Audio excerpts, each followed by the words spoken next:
Better send this link to my folks.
CharCole Sports Show, the hottest names and the hottest takes. Tune in every Wednesday from 6 to 7 p.m., where Charlie Prien and Cole Larsch highlight prep sports, college sports, coyote athletics, and professional sports.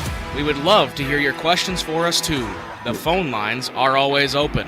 Tune in to the CharCole Sports Show each we had a phone Wednesday call, we from wouldn't be able 6 to get to him 7 through, though. p.m. to hear the hottest takes figure it on out. KAOR Vermilion. You heard that right. It is Wednesday, September the 10th, 2025. We appreciate you for tuning in to the CharCole Sports Show on this, what has been an interesting day so far. We're going to try to keep this as much sports as possible here in the CharCole Sports Show today. First up, as always, we've got an update of USD athletics, where, to quote myself, the football team continues to lose and the volleyball and soccer teams continue to win. We'll get more on that in a little bit. Then it's a candid reaction to the Vikings and their win over the Bears on Monday. Then a brief high school football update where there's some interesting games going on last week. As always, we wrap up with our picks of the week. Feel free to call in at any time, 605-658-6813. We'll always answer your phone calls. Buckle in because the CharCole Sports Show starts right now.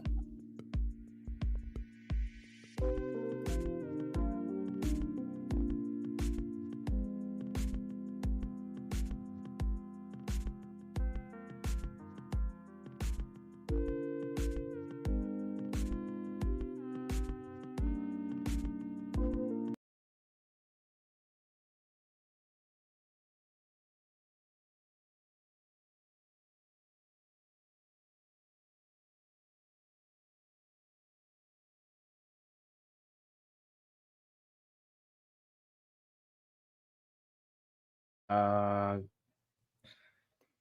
welcome back to the CharCole Sports Show. This is episode 2, season 3.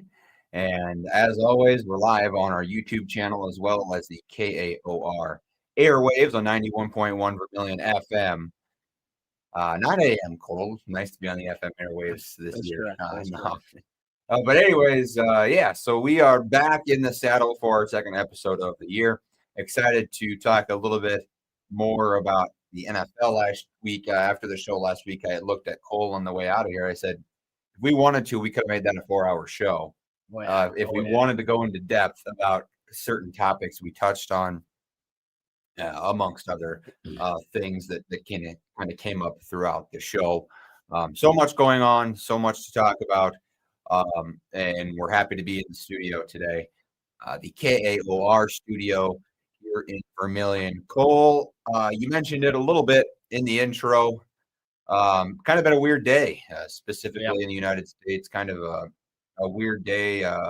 We don't really like to get too off the sports scene here, but just would like to send our condolences to the Charlie Kirk family and all of those involved in Utah today, as well as the Colorado situation as well. So weird times, terrible times in America. And we appreciate you all, and we love you all. Wish you the very best, and kind of want to let you all know that we definitely are against that type of violence. We don't believe that type of violence has any type of meaning, reasoning, and such like that. In the best way to put it, we disagree with the actions that took place in Utah today. We believe that we were the first ones to speak about it on KAOR today, but yes, Charlie Kirk dead in Utah today. Unfortunate, and we wish the best to his family. Cole, anything to add? No, I think you nailed it. I think you put it exactly how it needed to go. I think so. Yeah, that's all I got. I mean, I wholeheartedly agree. We try not to get too political, and I think that's about as far as we will go in. So, yes, I do believe so. I believe that's how it's going to go. Why not a flawless transition into the South Dakota Coyote sports scene, where, boy, Saturday was rough. A 20-13 loss against Lamar University in Beaumont, Texas.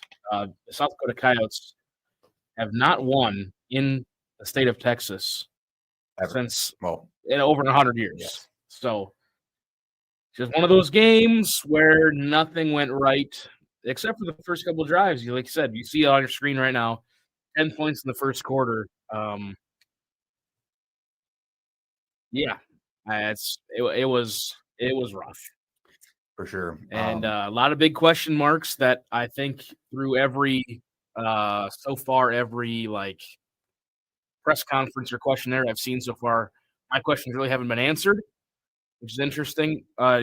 We talked about this a little bit earlier, but Charles Pierre Jr., where was he at second half? Unless I'm missing something, I have not heard anything about that. So word, a few rumors. Rumor 1, injury. Rumor 2, a fumble, which I don't know if that actually is true. And rumor number 3, he just pulled him based off of how the game was going. So all of those so far, what I'm hearing is my question's not answered. No, not at all. And quickly to go back to your first point before you brought up the football game, if you do want to, if you're listening on KAOR here on 91.1 in Vermilion or on the TuneIn app, you can find us on YouTube. Look up the CharCole Pod on YouTube. That's CharCole space pod on YouTube. You can find our live stream to see updated graphics as we talk, as well as our own faces as we got beautified, had a makeup artist come in today. Anyways, we got faces for radio. We got faces for radio. Going back to football, though, a couple things stuck out to me this game. kind of want to get your thoughts on it. We spoke a little bit about it. We talked a little bit during the game, and we watched the end of it together. To begin the game, we looked excellent. We looked excellent, Cole. At 0-2, as it's on your screen right now, Coyote football hasn't looked like this in a long time, since before I started going to school here.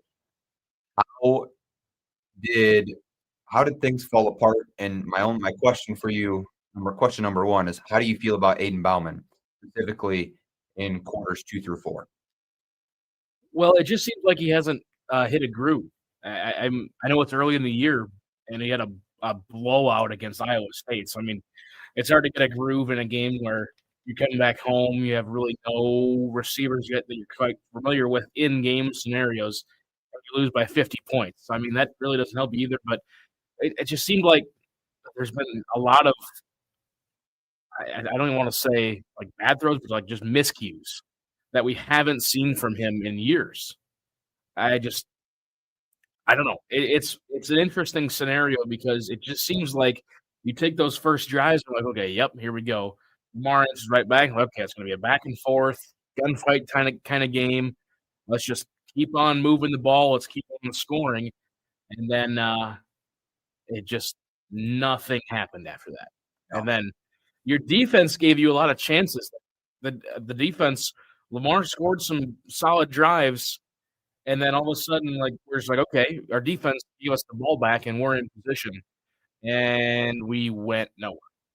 So I don't know. He's not clicking on all cylinders, which is scary because this is a Northern Colorado team that's coming in this weekend. We'll get to this in a little bit. That they played a very close game last week against a team that is pretty solid. So it's going to be a little interesting. For sure. Wanted to get one quick note and then ask you another question after I get the defensive statistics up. There we go. Wade Abrams ejected in the game. He will be out the first half of Saturday's ball game. How much of that do you think played a factor on the defense and how they went about things, as well as what were your thoughts on the secondary? I mean, it's not like they scored a ton on us, but it's Lamar. They scored 20 points on us. How much of that went into field position? But again, how big is not having Wade Abrams for the first half of this ball game on Saturday? It's going to be interesting because he was ejected late in the third quarter, if my memory serves me correctly. So he was there for a majority of the game. But this is also a Lamar team that we got to remember now. They are better than we thought coming in. We're like, okay, it's going to be Lamar. We're going to beat them by 30. We still should have beat them by 10 plus, 14 plus, 18 points, somewhere in there. But this is they look solid. They got possession of the ball. You're in a couple of really big spots, really good field position. And then they just controlled it, went at their own pace. Again, they're yards leaders. I mean, they had hardly any yards. If I can get there, they had 65 total passing yards, 204 total, but they had 63 offensive plays compared to our 49. They just got the ball and they controlled it for so long. They had the ball for 33 and a half minutes. They got conversion when they needed them. They were 3 for 3 on fourth down conversion. That's just a killer. Well, as a defense, there's not much you can do there. That's just Lamar basically saying, "Yep, here's what we're gonna do. Try to stop us." And I don't know. I thought our defense looked solid.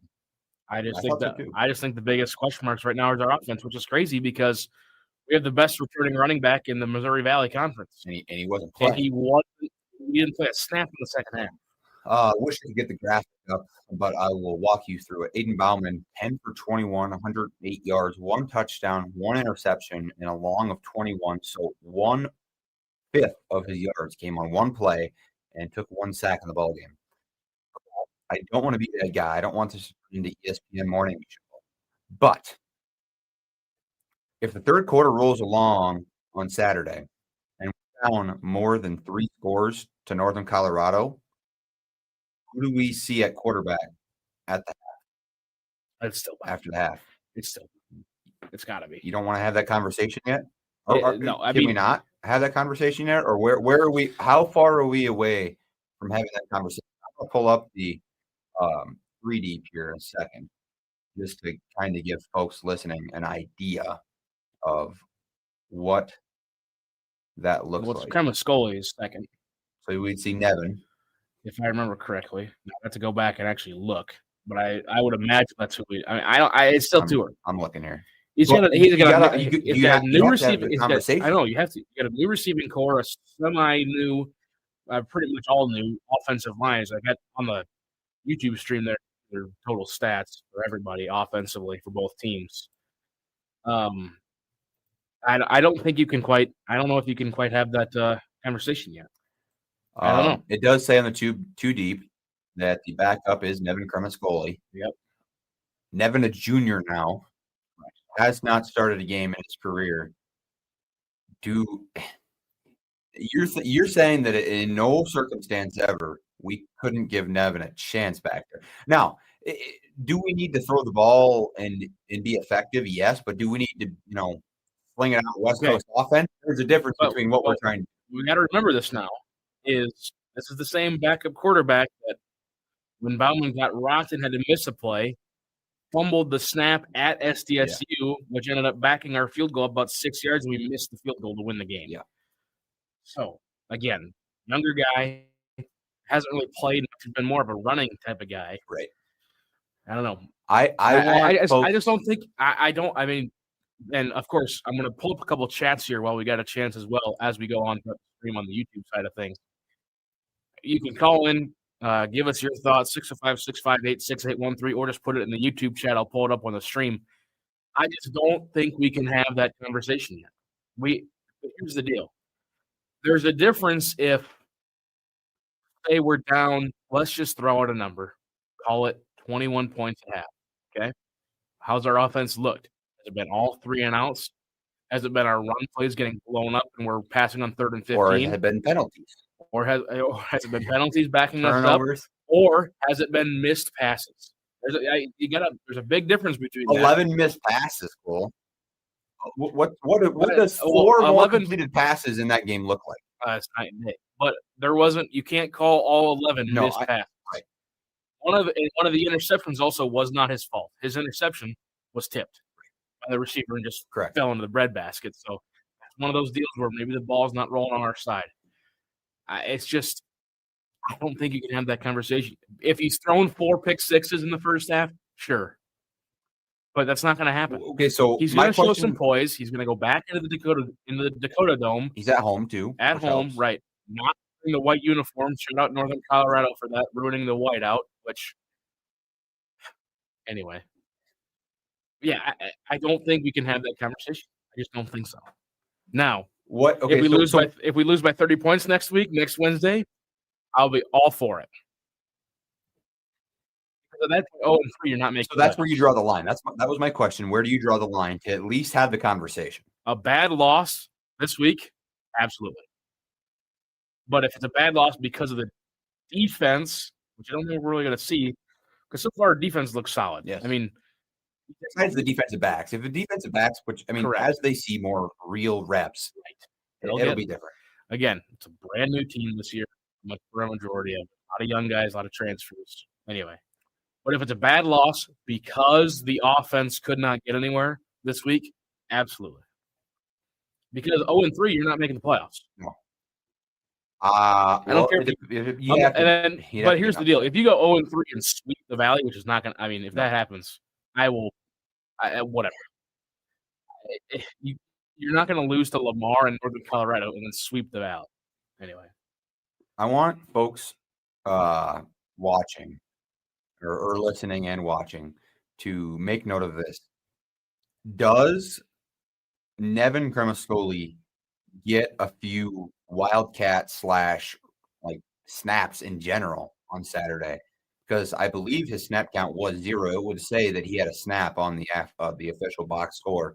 Yeah, on the participation. Right. Yeah. So does Nevin get more than 0.5 snaps on Saturday? I mean, this is one thing that really confuses me from year to year. I get the whole coaching regime change and everything like that, but Cremascoli was kind of a key piece to our offense last year. last year. You're right. You get him in tough situations where all of a sudden you bring in your second quarterback and you're just like, okay, we obviously know he's going to run the ball, but you've got Tice and they brought in LJ Phillips to lead block for him.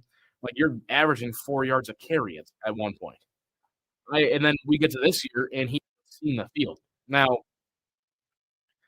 again, situations are different and things like that.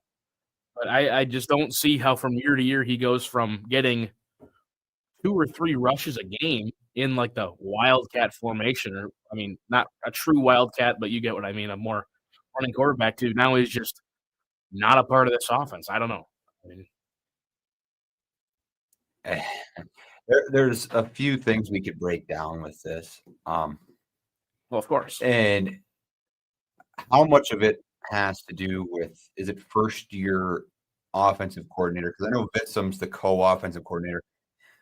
I don't remember the name of our actual offensive coordinator. I'm going to get it up. Coach is Billy Kirch's defense coordinator. Offensive coordinator is Tim Morrison. Yep. I believe Tim Morrison's first year OC. So it's not like things should just click instantly for the guy. I mean, it might take a little time to find out what his MO is, but you're also adapting to the team whose talent you acquired, via another, sort of scheme. What Bob was putting together might be different than what Tim wants to put together over the next few years. But what's this going to look like against Valley teams is my big thing. What does our tackling look like against Valley teams? Boy, what we've seen so far this season, not good. We might beat Murray State. Right. So that's one thing that I think folks need to maybe give Tim a bit of a break with. But those folks are going to be drawing things up this week, and putting the work in.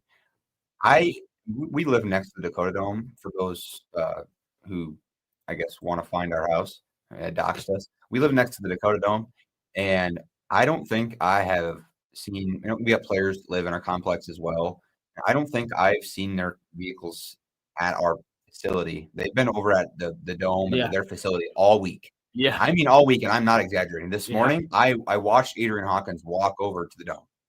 Yep. And which good, but his car was over there like all of Sunday. I know that Big Krim was over there with him too. They have been in the lab this week, so I hope they come out. Social media has been terrible for the Yotes, to be honest, and a lot of the Yotes fans are finally expressing their disappointment, which is good. You have to have that. Yeah. But I wouldn't mind seeing come out, step on their throats, end the narrative, get out of there Sunday with a big win. That would shut a lot of people up. Awesome. That'd be awesome. I'm hoping that we can make that thing happen. And let's get to that comment, because I think that kind of ties in with where we're at right now. Yeah, I pulled up earlier, but shout out Mr. Brightside, longtime viewer, many-time chatter as well. Because for everybody listening on the radio waves, communication with the new receivers and maybe lines seems to be off. And I think that's just sometimes what you're going to get with newer squads that haven't had enough time to mesh yet. But I agree. It just seems like there's not much. Well, like we kind of talked about with Thayer now a week and a day ago, it just seems like Bauman hasn't quite made that connection yet that he had with Carter Bell. That's like Kirk Cousins and Adam Thielen. Like he was the guy. Like we are in trouble. I know that he's going to be in this exact spot. Don't have that guy yet. So who I thought it was going to be coming into everything? I thought it was going to be Dallas Holmes. Yeah. 6'5", 250-pound senior tight end. Jay Elson was hyping him up. Everyone was hyping him up this offseason, saying this guy's going to be a dude. Kind of took over Zach Woody and Jesse Miller's spot coming in, transferring in. I don't remember exactly where. I think it was Kane. Don't quote me on that. But the guy came in highly touted. And I want to get the box score up just so I can give myself a better idea of where things kind of stood. Yeah, by the way, no catches for no yards. Yeah, that's exactly where I was going to go with this. That's a guy we need to have at least 4 catches. It doesn't matter if they're checkdowns, but what it does is it keeps the linebackers honest, keeps the safeties honest, and the guy can move fast enough where if he's in open space, he can be a threat. So how do you get him involved on Saturday? How do you get Charles Pierre if he plays on Saturday? I hope he does. I mean, we haven't heard anything if he plays on Saturday or not, assuming he will. How do we get him more involved, and how do we get Aiden to be a little bit more comfortable? I think it comes down to the Dakota Dome, playing at home, on the turf. I think it just comes down to us being more confident than the other team, not necessarily talent. I think we're more talented than Lamar. I don't think anyone disagrees with that. I don't think Lamar disagrees with that. We were the more talented team. Everyone, truly, we were. Do I think we'll be more matched up against Northern Colorado than Lamar? Yes, I do. I think Northern Colorado is a better football team. So we have to come out on Saturday and present ourselves confidently. And Cole, if we don't do that, we're going to be having a tough conversation week tonight. I'm not looking forward to that because I am, of course, a very optimistic sports fan. I always love all my teams are going to go undefeated. Like Bryce said, plenty of talent there. Just need to develop that connection.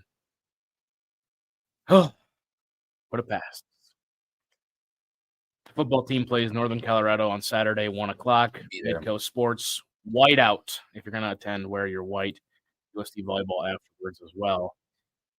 Speaking of USD volleyball, let's quickly transition. That was a marathon segment right there. Let's quickly transition to them. They played 3 games in Storrs, Connecticut, in the Top Dogs Challenge.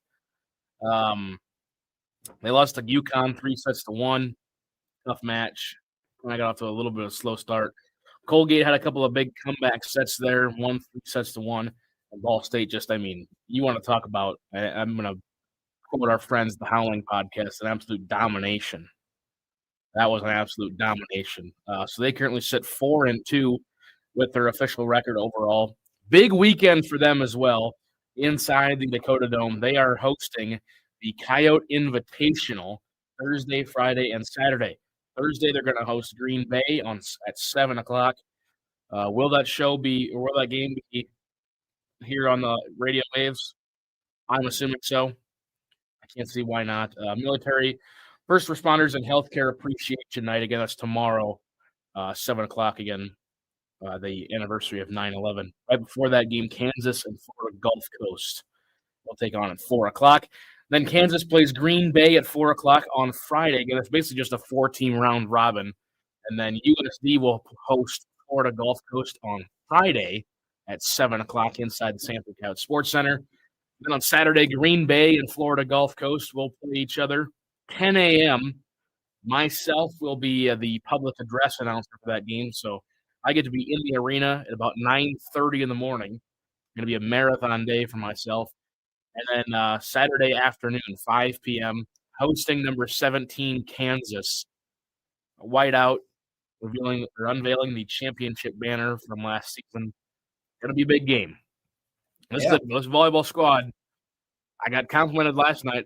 Apparently, I know ball when it comes to volleyball in my announcing. This team is meshing really well.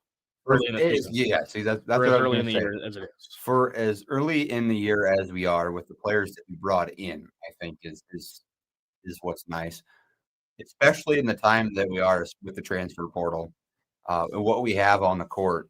We have depth too, Cole, and that's the big thing. I think if Leanne can develop some depth against these non-con opponents, that if something terrible were to happen, we have talent, on this team. And I think the Summit League maybe regretting putting the Yotes at the number 2 team in the preseason poll.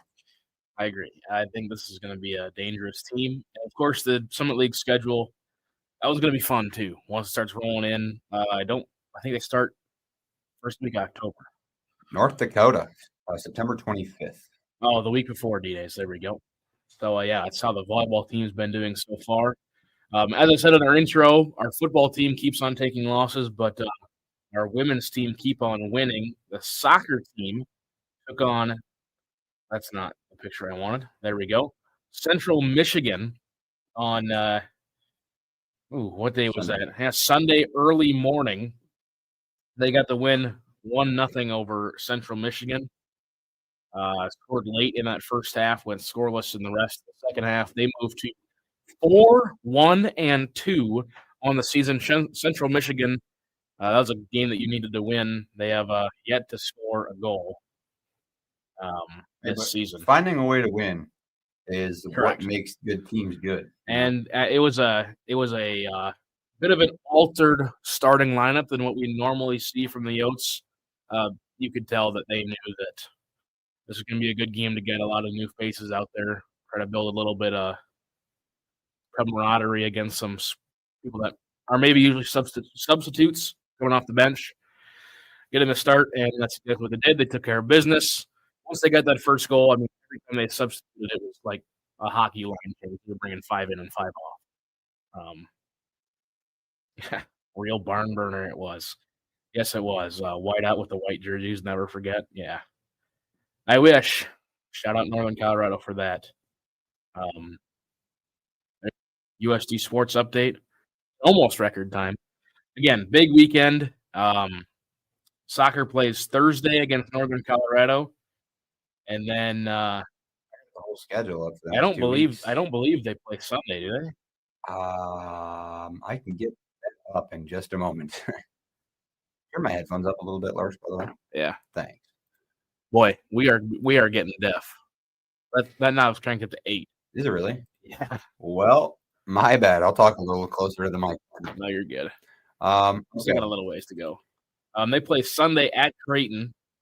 Yes. Then they'll play next Sunday at home. So Sure.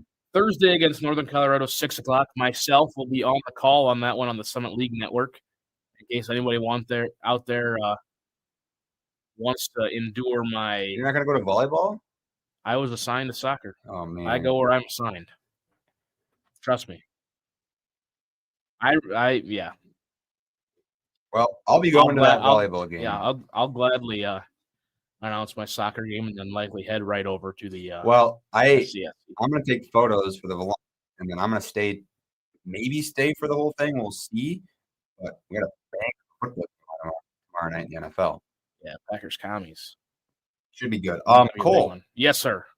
Big news for those listening on the airwaves here at 91.1. Yep. The show after hours tonight, the Locker Room Sports Show hosted by Ethan Ladke, is on. Bang. So 7 o'clock roughly is when it's supposed to start. Ethan knows it's not happening then. He's going to be in here for our last segment to help us make some picks. That's what he said. He's going to try to make it in early so we can watch us kind of end the show and maybe talk a little bit as well. So we can throw a mic on that if he shows up. And yeah, it's kind of be a talk. We'll have to throw a mic on that and make him probably move you over and have him send. Yeah. So yeah. Anyways, it's exciting. As you can see back behind me, I've got the server back behind me and a wall and all of our pages with things you're not supposed to say here on the radio waves, which is also a good reminder to throw up our disclaimer. Opinions expressed in the show are not those of the radio station, the USD Media and Journalism Department, or the University of South Dakota. Simply the opinions of us, as good or bad as they might be in your eyes. You're stuck with us. Thank you for listening. You can turn it off, but hey, I appreciate you all that have it on. I think we've peaked at 8 viewers on this live stream. There we go. So hey, at least there's 8 folks watching us. I know my whole family is watching. Well, not my whole family. My mom and my dad are watching at home. I know my mom, dad, and brother have it up on the flat screen.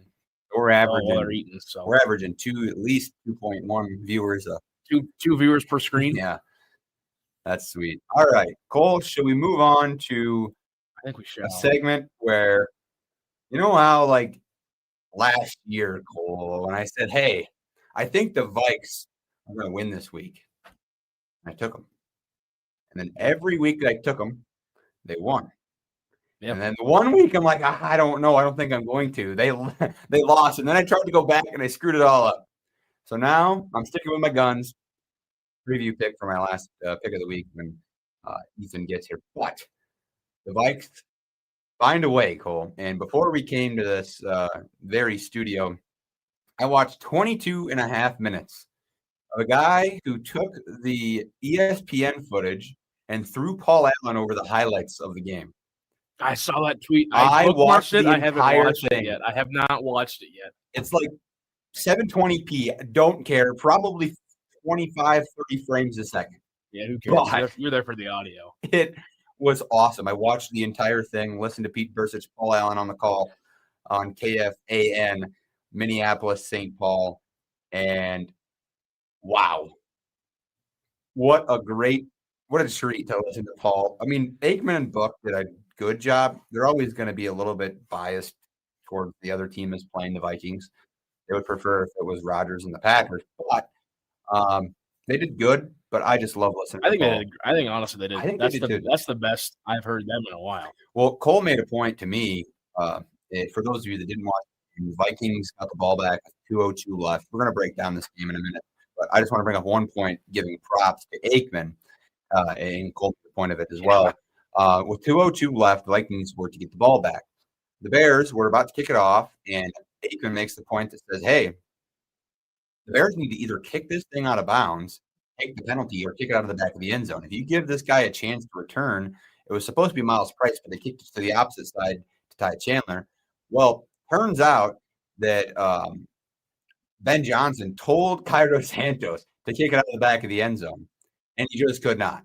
He didn't have a big enough leg to do it. Nice. So So Cairo Santos kicks it to Ty Chandler, and Joe Buck says, hey, he needs to take this out because it'll burn the 2-minute warning, which would have given the Bears an extra 40 seconds rather than the 15 that they got to end the game. Yep. Joe Buck actually made sense. I enjoyed that. Well, this is one of the better things I saw in moving Twitter yesterday. I've avoided Twitter for the most part today. Yeah, I think I might have to turn noties off for obvious reasons. But the thing is, you either kick it out of bounds, or there's a clip of Cairo Santos when he was with the Steelers, I believe. Now, have people listening to this won't exactly get what I mean, but the video of him trying to onside it, but he's like trying to go right, but he fakes it and he's trying to kick it left. In his moment, yes. And he kicks it off of his own calf and it goes like 1 yard. That's an illegal procedure. No time runs off the clock and they get it at the 35 or the 40-yard line. So all he had to do was literally just tap the ball forward and they saved themselves the 2-minute warning. Shout out the Bears. I put Bryce's comment up earlier. He said, well, time for me to leave. I love it. Yeah. I mean, listen, the Vikings looked terrible. They did. And the Bears looked great. And then the end of the third quarter happened. And the Bears hadn't looked good for 2 quarters except for their defense because our offense looked terrible. And then the Vikings scored 21 points. So listening to Kevin O'Connell, he got on with he got on with Paul Allen yesterday in X's and O's, like early in the morning. Kevin said he hadn't slept. Okay. Jeepers. He gets on with Paul and they talk about a bunch of random things. And Kevin was a little bit chatty, more than usual. And Paul asked him some questions. And he said that, listen to this, Cole. He said that, I don't remember where I was going at this point. I just totally lost my train of thought. Anyways. Talk about X's and O's. Yeah, I know where I was. Something about Kevin talking to Justin or JJ. But anyways, he was proud of the kid. And there was a point in the game where Kevin just said, hey, you know what? It can't get much worse than this. And at halftime, Kevin went up to JJ and said, hey, I have full confidence that you're going to go win this game for us. Going into that third and fourth quarter, I think the defense finally clicked. And now I remember my point. Now I remember what I was going to say. I was just yapping. Kevin said that he had an idea what Dennis Allen's tendencies were, the defensive coordinator for the Bears. He had an idea. They kind of knew things. They had done a ton of research and what he likes to do, and they go to the game. And Dennis and that's what Kevin said in the pregame. And you and I are listening to. There's no rules. You can do whatever you want to do in week one. That's the beauty of the game. Well, Dennis Allen was doing some uncharacteristic stuff. 4-man rushes were getting home for the Bears. And then when you go to the offensive side. That's awesome. Mr. Brightside said, I went back and watched the fourth quarter scores again. They all happened as a result of a backup playing due to an injury. And I can kind of play the other side of that. If Darrisaw is playing and Justin School is sitting on the sideline, or sitting not on the team, right? We have one play that's a free touchdown. The one play that we did a naked bootleg was also a touchdown. Yeah. And that Montez Sweat kind of disrupted. Harrison Smith wasn't out there. How much does that have to do with the secondary? Maybe. And then Cashman goes down with a hamstring. So, yeah, I mean, everybody's banged up in a way, but I just think some of it came down to schemes finally figuring out who is doing what. What are we going to see? And maybe getting a little bit of a retention of, hey, I know what's happening now. I know what to look for, rather than we're going into this completely blind. But, Ben Johnson does Ben Johnson stuff, and he calls that touchdown to Roma Dunze at that 2:02 mark. That touchdown was a thing of beauty. Do you remember that? It was a fake handoff, fake pitch, and then he throws it to the end zone to Roma Dunze. Yeah. He ran the exact play last year. Really? The exact play down to the formation and to the side. And he had that play scripted. It was something that they've worked on. Beautiful play, by the way. Yeah, it was. Something of beauty. But no, it's just things like that, Cole. It's so tough to kind of get an idea of what a team's going to do coming into week one. And now with some film moving forward, I feel a little bit more confident with both the Bears and the Vikings of what they can do moving forward. I think the Bears are a good football team. I agree. Week one overreaction here coming up, just to warn you guys. NFC North standings predictions at the end of the season. Packers, Vikes, Bears, Lions. The Lions looked like dirt. I think the Bears beat them this week. I think so too. I mean, it's not something I put money on. No. I also didn't choose them for my picks of the week, but I don't know. I will say, even with the injuries, the Bears' defense looked better than I thought they were going to look. I agree. If you guys got good cornerbacks out there, yeah, you guys can play man coverage and just let your D-line go cook. I like what they got going on defensively. And offensively, Caleb Williams is ridiculously just gifted. He knows how to get out of a pocket. Yeah. He looks, from what I remember of him last season to now, he looks completely different. So I gotta give him some credit. I usually give people that both played at USC and are now playing for the Chicago Bears a lot of credit most of the time, but he looks solid. No, you can't diss the guy. No, I mean, I'm still going to, because of course he still plays for the Bears, but like his ability, he looked a lot faster. Right? Yeah, I mean, his ability to just, there were so many times in that first half where the rush got there, and all of a sudden he is just by the sideline. I was like, I don't know if that's more of his pocket presence, because his big knock last year was he held onto the ball too long. But I think we look past that. It wasn't that he held onto the ball too long, and that he stood there and tried staying in the pocket. And I don't think he's going to be a more mobile guy. I'm not going to say like a Lamar Jackson type year, but he's going to be more of a Lamar Jackson type runner out of the pocket, if you know what I mean. He's a taller Kyler Murray. He's quick horizontally. Yeah. And laterally, but horizontally, he can get downfield in a hurry. And he did. And it's something multiple times. He made Ivan Pace look like he was running in mud and tore Blake Cashman's hamstring in the process on one play. Yeah. I mean, I'm not saying Blake Cashman's a very fast dude, but the guy was a playmaker last year. It changed the game, absolutely, for the Vikings. Cole, we got 6:40 here. Do you want to talk NFL for a bit and then get on to high school football? We can talk high school football with Ethan here in a little bit. We can talk about the NFL, what happened last week, scores, bits and points. We can do a couple scores from across the league last week. Absolutely. All right, let me pull up some scores. I'm only going to stop you if I have something to say. Yeah, I mean, we can talk about this for an hour, but easily. Thursday night, Eagles Cowboys. What a disappointing second half. Spit on you. Shout out the what? I'm gonna spit on you is what I said. Oh, I completely missed that. That's on me. It's all good. Eagles beat the Cowboys 24-20. What an electric first half and such a disappointing second half. Other than that, not much. Friday, the Chargers beat the Chiefs 27-21. in which I thought was a Pause. Pause. well-produced game considering it's just on YouTube. Talk But I was told it was a NBC production. about the defensive line for the Chargers. Yeah. I mean, just a great group. I agree. We head into the Monday noon slate. The Commanders beat the Giants 21-6. Steelers beat the Jets in what was a runaway pick for game of the week early in the noon slate before the Sunday night game. 34 to 32. Steelers That didn't even make top 3 probably. Yeah, I mean that was a banger. And then we got to the afternoon slate. The Cardinals beat the Saints 20-13. Raiders beat the Patriots 20-13. Jags beat the Panthers 26-10. The Colts honoring Irsay. there we go. Yep. Jim Irsay. That's what I was going to say. That's what I was trying to think of. Cam Bynum goes crazy. 33-8. Bengals beat the Browns in an absolutely disgusting game, 17-16. It's like none of the teams wanted to win the game. I think they were both trying to lose. I think all 22 guys, except for maybe Burrow and Flacco, were trying to lose. The Chiefs finished 2 in the division, in my opinion. Could finish 1. I think the Chargers are legit.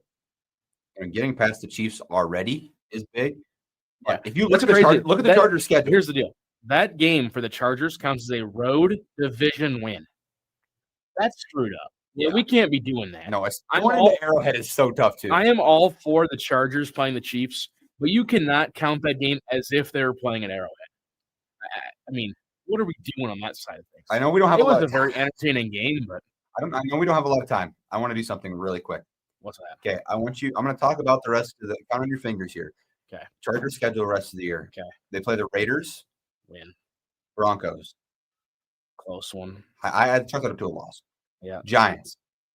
Win. Commanders. Loss. Chargers. Or Dolphins. Win.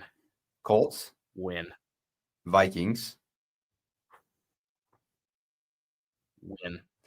Titans. Win. Steelers. Loss. Jags. Win. Raiders again. Win again. Raiders offense line's pitiful. They got to make a trade. Eagles. Loss.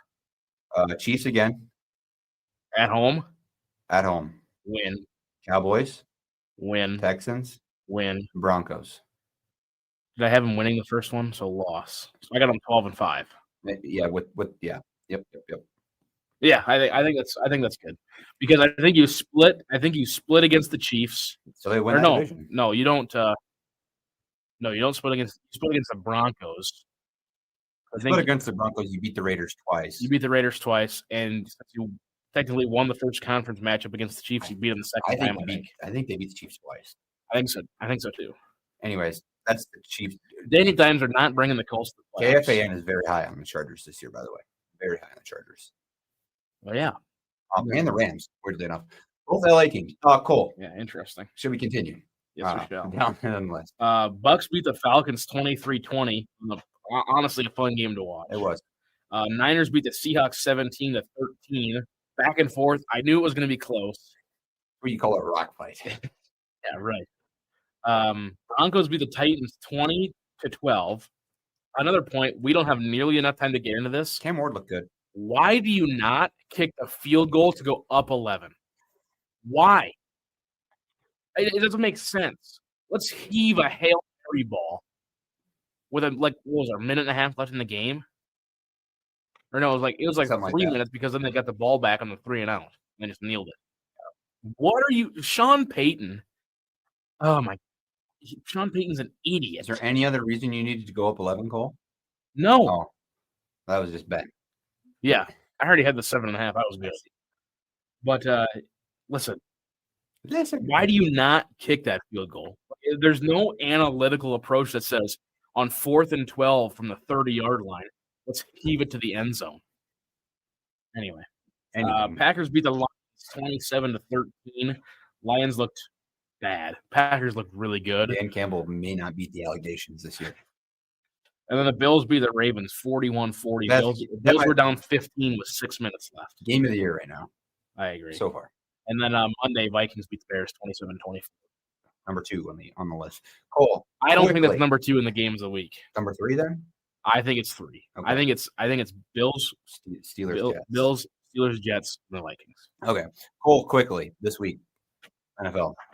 Okay, speed round. Ready? Speed round. Here we go. Thursday, banger. Banger. Commies Packers at Lambeau. We're going to learn a lot about what those two teams have to bring. Both Both playoff teams. I have this one being a scoring game. I think it has to be. Yeah. Jaden Daniels needs a little bit of a better game this week. He did not play very well against the Giants, but they're the Giants. Okay.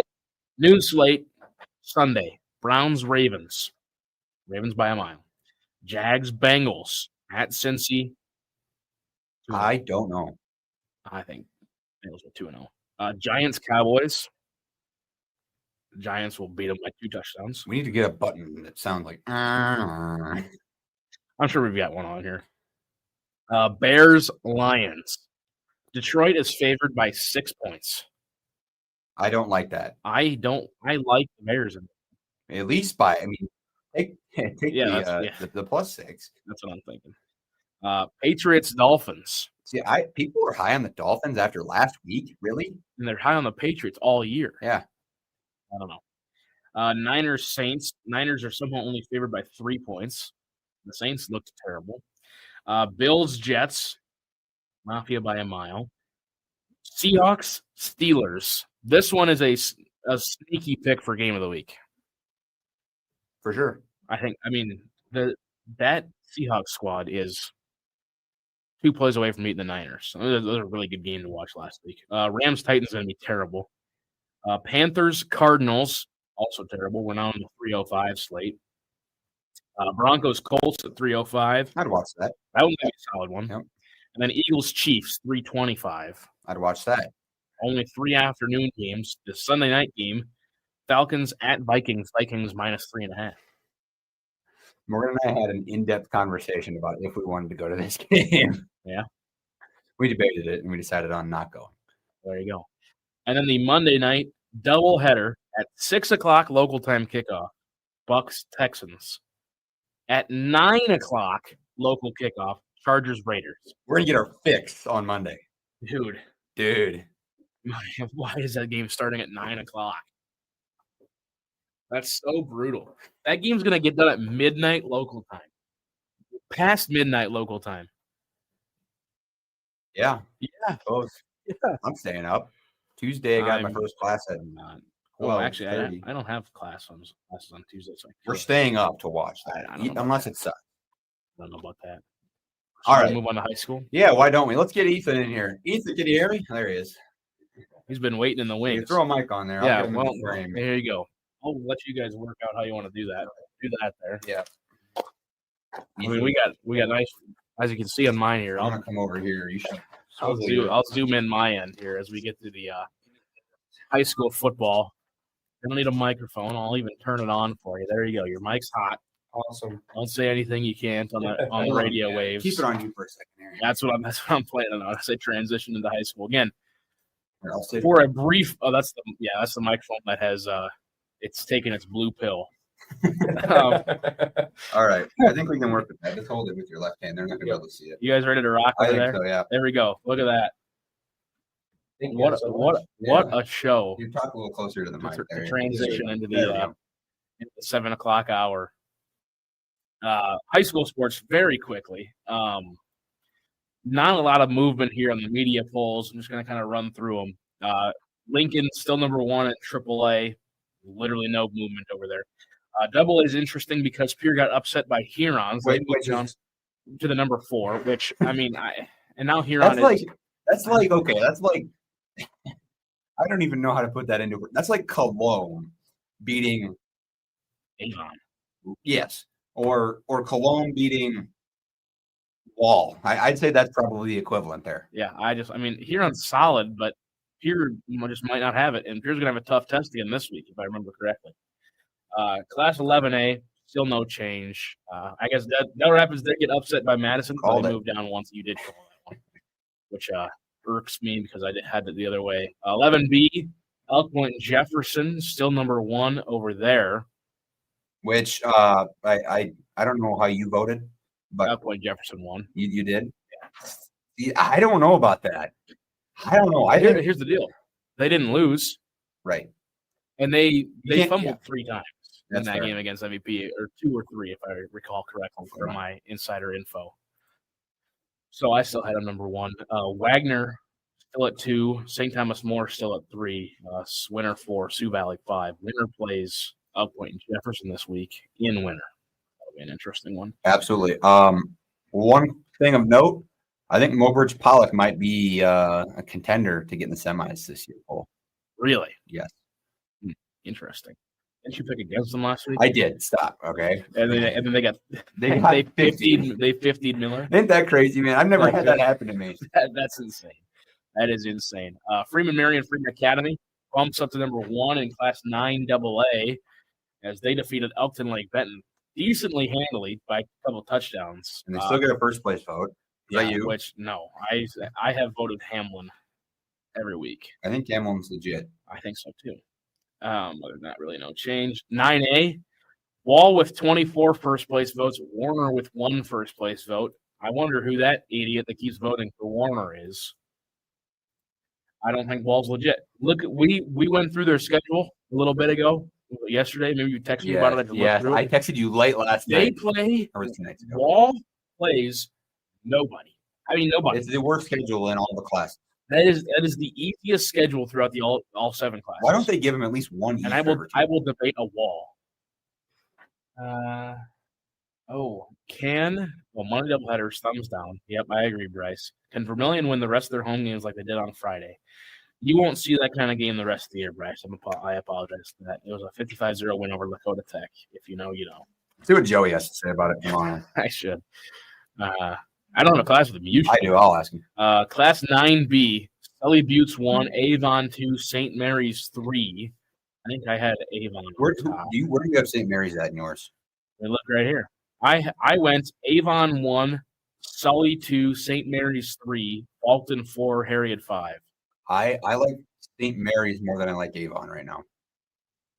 Well, here's the deal. They haven't played anybody I yet. know. So that's my thing is like, I mean, you got to win your way up. Sure, but I mean, they've dominated teams that they should be dominating. But I think that is a team that could see their way at number 1 of the year. I think so too. We still got 7 minutes, Cole. Look at us. I mean, yeah, we got all kinds of time. Bryce, I heard Vermilion football. You want to go up to Millbank with me next week? No. Yeah. No, 3 weeks. 3 weeks. Because they're at Canton. We're not doing that game. Next week is their homecoming, so don't mess that up, Bryce. They host Madison for their homecoming. Don't mess that up. And then they travel to Millbank.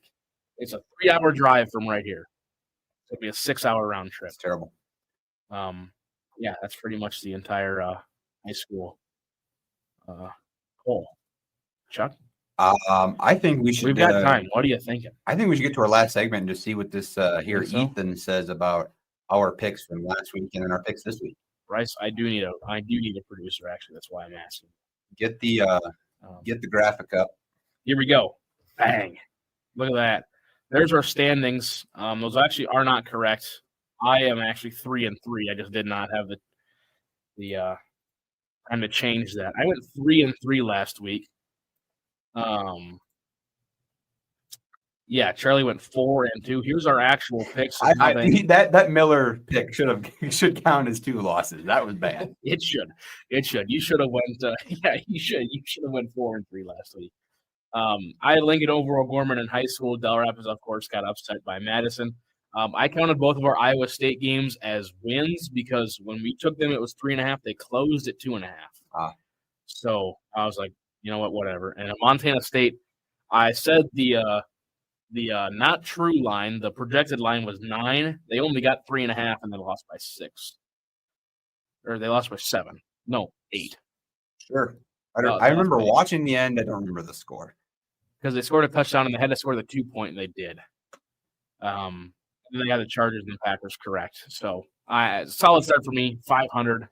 That's going to go severely downhill as the year goes on, and then I'm going to have a late comeback in the spring for basketball and win again. again. I believe we were 1-1 actually. Yeah, because the year before I wiped the floor, and last year you wiped the floor. Yeah, you destroyed me 2 years ago, and I won last. And I was picking dogs because I was bored. You were. I was struggling. I was scrapping together, trying to just get wins, and yeah, you just wiped the floor. Absolutely wiped the floor. What are your picks? I gotta stand up. So last week I had Miller over Mobridge Pollock. Talked about that. I thought Miller was legit after their first 2 games, and I got humbled by Mobridge Pollock. Mobridge Pollock, according to the media, now the 6th best team in the state in Class 11B. Then Madison over Del Rapids. I don't know why I chose that, and looking back, I don't think I should have chosen that. You should. Nothing to me said that was going to happen, other than I wanted to take something opposite from Cole, just in spite. Yep, and that's why I chose. You know what's crazy about that? Del Rapids has been my number 1 vote in the media poll the last 3 weeks. They just got upset. I was the only one voting Del Rapids number 1. You're like that lady on the AP poll today, or do you see that? No. No, you cannot compare me to that. Listen. USF. So backstory for this: there's an AP poll voter. USF defeated Florida. She moved Florida up 3 spots, and USF is still unranked on her ballot. And she said, she gave a paraphrasing, that she's doing it off of vibes, and she has a vote in the AP poll. Correct. This is a true statement. There's a video about it, and she recently made her X/Twitter account private. She did. I wonder why. She's an AP voter, Ethan. That's insane. So that means that she is getting a vote over some people. I saw a post that said Timothy Shelley should have an AP vote after this. But anyway, I could agree with that. There are multiple individuals, specifically Midwest journalists, who should have AP votes, in my opinion, and she has one. But I think the AP votes are due partially off popularity, second off of like users/consumers for that specific media entity. Yeah. So she is somehow the sports section. She picks up 5. That's crazy. And so that makes the AP poll a little bit less respectable. And then my other pick for my college picks, we did Iowa State, Iowa, and then I had USF plus 17.5 over number 13, Florida. Cole and Caden both told me in the car the other day that was dumb. That was never happening. USF won the ball game. I don't think I said it was dumb. Okay, Caden said it was dumb. You just said that. I said I don't see it happening, I guess, and then it happened. I could have put money on that. Listen, are they still? Hang on, is it still 17.5 for this week? Yes, that's the active line. How are they 17.5 underdogs against Miami? I don't know. Miami's good though. Ethan, what do you think, or what are your thoughts on USF? That is the University of South Florida. Have you watched any bowl football? I have. I watched a few of the clips on Instagram and TikTok, and that quarterback is a dog. He is. Yeah. It is insane. According to CF Budge, a guy I like to watch on TikTok, you probably know who he is. Yep. CF Budge claims that, I don't remember if it's their quarterback or their running back, who is one of the higher guys in the odds, according to him, to win the Heisman. And that's pretty cool to have a quarterback, right? I think so. Yeah. So that's pretty cool. Go Bulls. I'm riding the USF train right now. You're going to see that in a moment when we get to our picks. And then when we go to NFL, talked about earlier in the show, Ethan, when I ride the Vikings and I get it right, I ride the train until it falls off the rails, and I'm riding it so far. My other pick was the Buccaneers over Atlanta. I liked that one all the way. And that's kind of how I went. Cole went perfect as well in the NFL. Cole, let's move this along. We can get Ethan's opinions here, and we can let him get his show on at 7 o'clock. There's no one behind you, so you should be able to yap as long as you want. Awesome. That's good news. That is true. Yes, let's go to this week's picks. Again, I'm 3-3. Charlie is 4-2. I've got in 11 AA, number 1 Sioux Falls Christian over number 2 Lennox. I don't think this game is going to be particularly close, and it's going to show the skill gap between Sioux Falls Christian and everybody else in Class 11A. Listen, Lennox is a very good team, but Sioux Falls Christian is insane. I mean, they're really good in every single sport, but they are going to dominate in this game. Game of the week, right here, in my opinion, next. And I've got Warner over Faulkton. I don't think this one's going to be terribly close either, because Warner is insane. I mean, there's a reason I'm voting him number 1. Faulkton's solid. They lost to They took a ranked loss in week 1, which was kind of tough. Yeah. But that's the reason they're number 4 and not because they were number 2 in the preseason. But that's my high school picks. Guy from Great Plains Lutheran last week, we were talking about some stuff when they were up a long way, said that he thought that Warner's offensive line was the best in 9-man. And people think I don't know ball for voting in number 1. My high school picks. I have number 4 Hill City over receiving votes Harding County Bison. Why do I pick this? Because we have a cabin in Hill City and I feel like it. There you go. My other pick. Are you picking off of vibes? I am picking off of vibes right there. Has really nothing to do with either of the teams. Also, the bartender at Silver Dollar, the nice guy with the beard, he's really high on the Hill City Rangers. So shout out to Hill City Saloon, by the way. There you go. I'm gonna send this to him. And then I have number 5 Huron over number 2 T. Ride the wave. I'm with the Tigers. Yeah, right. Riding the momentum. College football picks for me: Arizona over Kansas State. They are underdogs hosting Kansas State on Friday. Arizona will beat the living dog bleep out of them, in my opinion, in my humble opinion. But, of course, I don't know ball. So, of course. And then I've got Georgia's going to cover Tennessee. I see this being a 10-point ball game. I have number 18 USF plus 17.5 over Miami. And then I have the Gophers, the Minnesota Golden Gophers, minus 2.5 over Cal in Big Ten play. Ethan, how do you feel about those picks from Cole and I? I actually really like them. I'm with you guys on every single one of them. In particular, I like the Arizona over Kansas State. Like that. The only pick I don't like is the one. I've been in the lab. No, here's the deal. I don't listen. It's a late game. It's gonna be a 9:00 Central kick for Minnesota at California. Cal's a decent team. Here's the deal: you're either gonna lose to Cal or you're gonna lose to UCLA. That's how the Big Ten's gonna go this year, especially for like Minnesota or Nebraska. This one's gonna be a very tough test for Minnesota. If they can get past them, though, I see big things ahead for the Golden Gophers. There's a lot of people high on Cal too, but I liked it. I'm going to take it. NFL really quickly. I got the Colts over the Broncos plus 1.5. Yes, I do. And then the Vikings minus 3.5 over the Falcons, as I mentioned earlier. I've got Broncos to beat the Colts, and I'm scratching the second one. I'm going with the Chargers to defeat the Raiders by more. I like that. I like that. Did I talk you into it over the show? And like the offensive line with the Raiders. No, I was just like I've contemplated because I saw it. I'm like, do I want to take the risky pick in the Eagles? I still think the Eagles are going to win, but I'm taking the Chargers as my pick of the week. Ethan, thoughts on those NFL picks? I don't know why you have the Colts over the Broncos. Thank you. Respectfully, I'm a Dolphins fan. I watched the Colts beat the absolute crap out of the Dolphins, and I still don't think the Colts are that good. I think that just shows how bad Miami is this year. And I think that the Broncos game was just a fluke, and I think Bo Nix will bounce back. There you go. No Bix. There you go. All right. Charlie, wrap this thing up, shall we? Yeah, let's get out of here. Appreciate you tuning in to the CharCole Sports Show on KAOR 91.1 FM, Vermilion, South Dakota. Cole Larsch, Ethan Ladke, Charlie Prien. Ethan Ladke up next. Ethan, plug your show while you're here. Tune into the Locker Room Sports Show just after this.